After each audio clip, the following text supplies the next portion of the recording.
This is a Fox News alert. There are brand new details on that dramatic raid this morning in the Parisian suburb of Saint-Denis.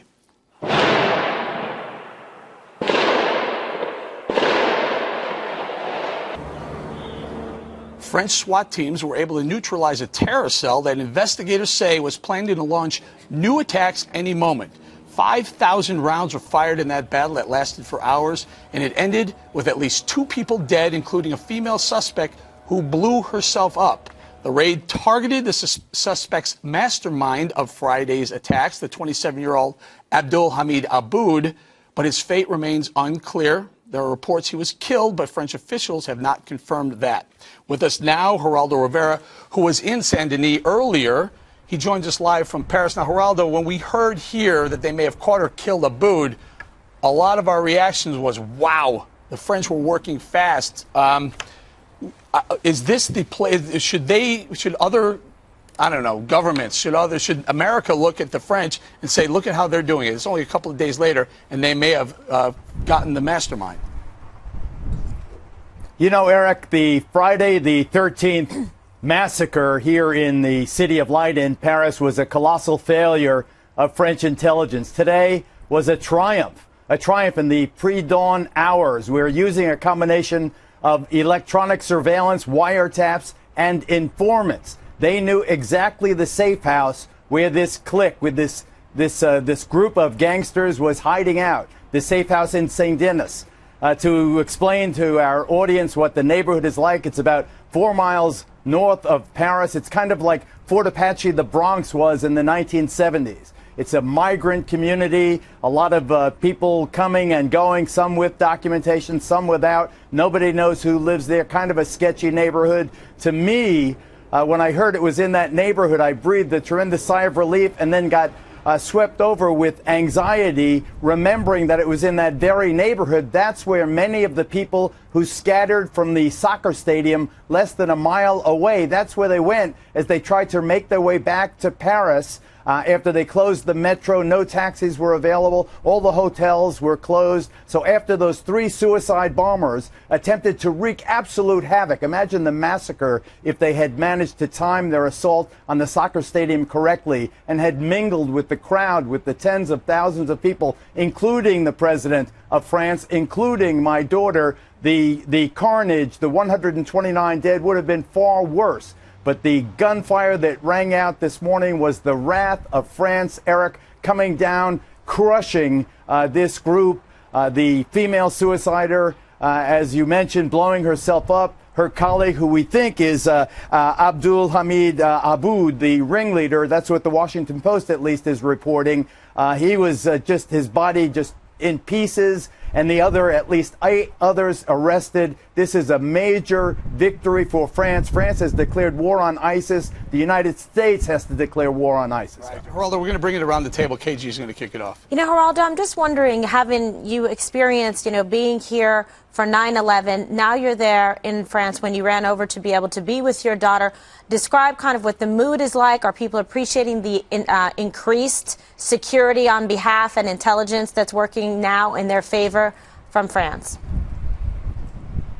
You know, Kimberly, I'm keeping Simone by my side because we haven't left Paris yet. I thought until this morning that this must be the safest city in Europe, with all of the military and all of the extra police that have come here from all around the French Republic, and now they have reached out to their partners in the European Union. But then to have this happen, to have this all-out battle happen, lasting an hour, 5,000 rounds, as Eric mentioned, it was, they seized all kinds of weaponry from this group of terrorists. It was very, very unsettling. The people of France are happy that they captured this gang of thugs, but there's tremendous anxiety here. There's looking over your shoulder. The City of Light has a kind of melancholy and anxiety that it is impossible to emphasize. There's not the kind of joyous, we're all in this together that followed Charlie Hebdo, for instance, the smaller massacre perpetrated by the Islamic extremists in January. It's a city in war in many ways, Kimberly, a city that, ironically, this is the worst violence this city has seen since World War II. Hey, Geraldo, it's Greg. I don't know if this is really a question or a comment, but to me, when I hear you talk, it seems like their success came from their failure. So the only way we were to learn about this cell is after a terror attack, meaning the only way we can learn about the future terror attack is after the fact, which is not good. That is a horrible failure of intel. Let's see if we still have Geraldo. We've lost Geraldo. I was able to lose Geraldo with a comment. You've done the impossible. I've done the impossible. It was like Kimberly, oh yeah, I can't hear you anymore. And it was such a good comment. It was a good Geraldo, point, I'm coming to you. There's so many people pointing the finger at the French. Oh, we got him back. He's back. We have Geraldo. Geraldo, do you hear us? I think you can hear me, but maybe I can't hear you. Okay, but let me say that this is a country fraught with tension right now. A Jewish teacher was stabbed today in the southern French city of Marseille. There is an ebb and flow in the national discussion now about the refugee crisis that matches in some ways what is going on in our own country, only much more acute. There is a sense that, where does this end? How many more of these gangs are there, these gangs of extremists plotting to perpetrate mass murder? And we visualize that scene from last Friday, that scene where so many died in that rock concert where I feared my daughter had gone Friday night. Thank God she wasn't there, where 89 died. Thank God she wasn't sitting in one of those sidewalk cafes where so many were slaughtered just because they were enjoying the night out. It is a shock to the fabric of French society. And it is war. It is a state of war that exists here. Back to you, Anita. All right, we're going to leave it right there, Geraldo. Thank you very much. I think he lost his IFB. So let's bring it around the table. Your point was very well made that it took an act of violence like this for us to see what the French are actually using. Yeah, there is no intel anymore, and when and it makes me think about the train attack that was thwarted. If people forgot about that because nobody died except there was just injuries. And what happens is we are now relying on after the fact atrocity because we don't know how to track anymore. And that's why there's no victory in catching these guys. Dana, talk a little bit about the administration. Why haven't they changed their tune? They are steadfast on our strategy is what it is and it's working. At some point, wouldn't you think they'd retool that strategy? Yes, I would think so, but apparently they're not going to. And I think that one of the things that if I, as citizens of the Western world that has invested a lot of money, it's not just American citizens that have invested in improving our intelligence and police cooperation, but that is true across Europe as well. And you have to wonder, and I'm not blaming the intelligence community because I understand that we have to be right 100% of the time and they only have to be right once, but it does beg a question. Charlie Hebdo was 11 months ago. The train attack was 2 months ago. These guys, they were able to do in France 150 raids overnight, 2 days after the attack. So apparently they had some sort of information. And I understand Western governments being unwilling and reluctant to preemptively strike and take these guys out before they strike, but we're not doing that. And I think that our money needs to be better well spent if we're going to invest in it. I would have, if I were President Obama, instead of worrying so much about what the Republicans and the Democrats are saying about refugee issues, I would make sure that our FBI, our CIA, and Interpol are all on the same page and saying we have got to turn this around because our citizens deserve better. Well, I think that's what's going on. I think there's now, from what I've been reading today and hearing, more sharing of intelligence. But why now? I mean, because I think we are 14 years after 9/11. No, but I think that there was, in the immediate aftermath of 9/11, there was a focus on al-Qaeda at that point. This is different in the sense that you have, remember, Syria in the same area. You can go back and forth. In fact, one of the most crazy things that I read today was that this 27-year-old guy, Aboud, said he would go back and forth all the time from Syria to Europe. And he has a passport. Yeah, and then apparently he's a Belgian citizen, right? So it's not like he's an immigrant. No, he's a Belgian citizen. So he goes back and forth, and nobody stops, nobody questions, and he's bragging about it. And there's apparently video of journalists who made with him driving a truck filled with corpses. He said they were apostate Muslims that he had killed. To me, this is bizarre that this guy wasn't caught. So let's talk a little bit about what the French have done. Dana points out 150 raids. You see the terror cell broken up. You see what they're doing in Syria.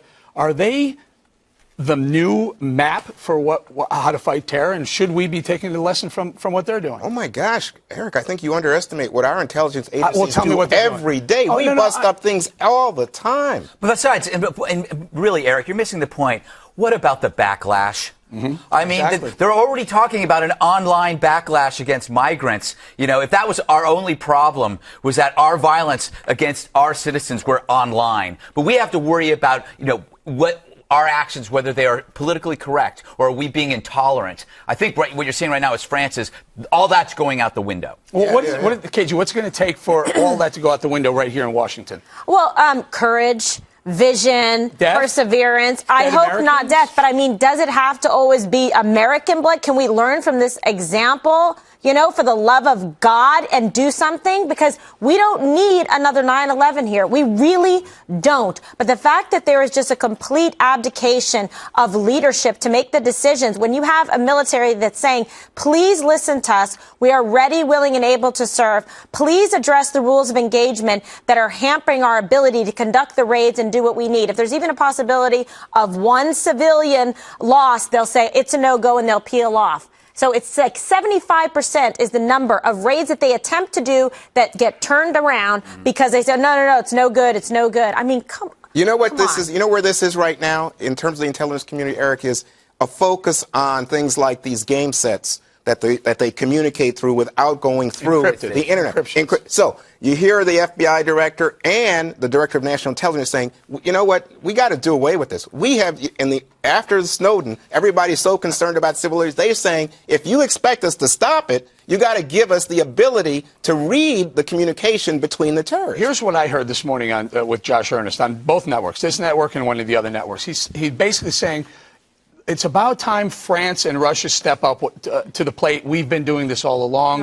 Quick thought on this, Dana, before we I just go? think that is not necessarily the best way to represent the leader of the free world. It's damning with faint praise, and it's patting yourself on the back at the same time. Instead of saying, we're glad they're in the fight, we're going to continue. I mean, there's just different ways that you can communicate. Last night when President Obama, you had him criticizing Republicans at the same time. The White House was trying to spin what a good conference call they had with the governors. I know we're going to get into that, but it just seems to me they are so worried about domestic politics that they are forgetting that the world is turning to them. They're begging them to take the lead here. We don't want Russia in the lead. We want America to be in the lead. If they want to help, great. All right, we're going to have to leave I think that it was more than dissatisfying this morning, and I'm being kind. Very good.